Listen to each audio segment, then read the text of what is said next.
শবনম বুবলি বাংলাদেশের চলচ্চিত্র অঙ্গনের একজন আলোচিত এবং জনপ্রিয় অভিনেত্রী।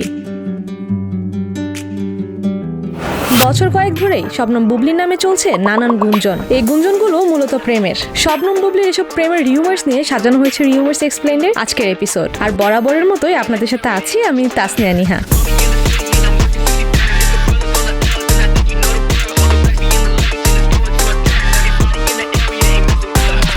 শাকিব খানের সাথে বিচ্ছেদের পর থেকেই সিঙ্গেল এই অভিনেত্রী। এ কারণেই বারবার প্রেমের গুঞ্জন উঠছে এই অভিনেত্রীর নামে। বিশেষ করে 2023 সালে গান বাংলা টেলিভিশনের কর্ণধার ও সঙ্গীত পরিচালক কৌশিক হোসেন তাপসের সঙ্গে বুবলির প্রেমের গুঞ্জন ওঠে। গুঞ্জনটি মূলত ছড়িয়েছিল তাপসের স্ত্রী ফারজানা মুন্নির একটি ফেসবুক স্ট্যাটাস থেকে।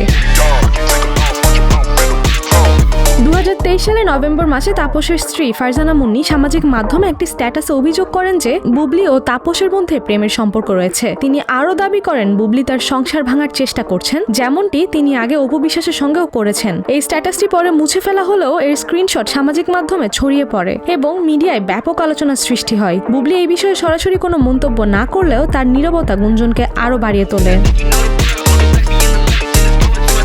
তাপসের বিষয়টির পরেই নায়িকা বুবলির নামে আসে আবারও এক প্রেমের গুঞ্জন। পরিমণির সাবেক স্বামী শরীফুল রাজের সাথে বুবলির প্রেমের গুঞ্জন। এই দুজনকে নানা সময় একত্রে কাছাকাছি অবস্থায় দেখে নেটিজেনরা ধারণা করতে থাকেন এই দুজনের মধ্যে গড়ে উঠেছে প্রেমের সম্পর্ক।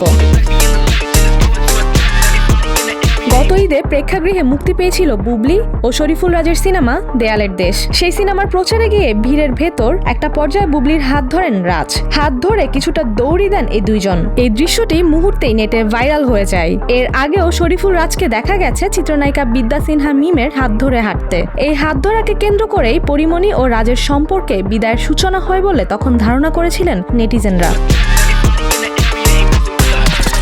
আবারও সেই হাত আর সাথে বুবলির এই হাত ধরা ছবিটি মুহূর্তেই ভাইরাল হয়ে যায় আর তাতেই শুরু হয় এই দুজনের প্রেমের গুঞ্জন কিছুটা জনপ্রিয় হবার মূল কারণ ছিল এই দুই তারকারই সংসার ভেঙেছে, একজনের শাকিব খানের সাথে তো অন্যজনের পরিমণির সাথে, যার কারণে অনেকেই তখন বলছিলেন রাজ ও বুবলির প্রেমের সম্পর্ক চলছে। শুধু প্রেম নয়, বিয়েও নাকি করেছেন এই দুইজন। উইকিপিডিয়ায় পর্যন্ত এই বিয়ের কথা উঠে এসেছে।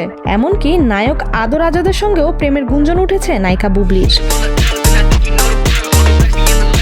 এইসব গুঞ্জনের পরেই তাপসের ব্যাপারে মুখ খুলেছিলেন নায়িকা শবনম বুবলি। বিষয়টিকে তিনি নোংরা ষড়যন্ত্র বলে উল্লেখ করেছেন। তিনি খুব হতাশ হয়ে বলেছিলেন, এসব নোংরা ষড়যন্ত্র আর কত নেব জানা নেই। শরীফুল রাজের সঙ্গে প্রেমের গুঞ্জনটিও মিথ্যে বলে স্বীকার করেছেন অভিনেতা ও অভিনেত্রী নিজেরাই। এমনকি উইকিপিডিয়ায় প্রকাশিত এই খবরটিও ছিল মিথ্যে, কারণ এই সংবাদটি প্রকাশ হওয়ার পরপরই উইকি তাদের নিজস্ব সাইট থেকে এই সংবাদটি সরিয়ে নেয়। নায়ক আদর আজাদের সঙ্গে রটানো প্রেমের গুঞ্জনটাও ছিল মিথ্যে।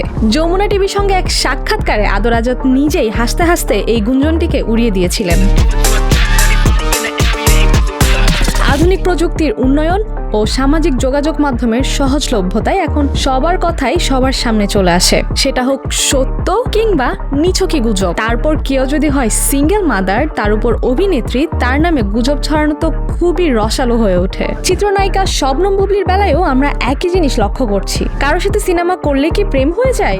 দর্শক, আপনাদের কি মনে হয়? ব্যাপারটা যদি এমনই হয়, তাহলে বর্তমানে জঙ্গলি সিনেমার নায়ক সিয়াম আহমেদের সঙ্গে কি বুবলির প্রেমের সাক্ষী হতে যাচ্ছি আমরা? প্রেম কি এতই ঠুনকো আর সহজ একটা বিষয়? আপনাদের কি মনে হয়, সিনেমা করলেই কি নায়ক নায়িকার প্রেম হয়ে যায়? আপনাদের মতামত কমেন্ট করে জানাতে কিন্তু একদমই ভুলবেন না। আজ এই পর্যন্তই, সাথে থাকার জন্য ধন্যবাদ।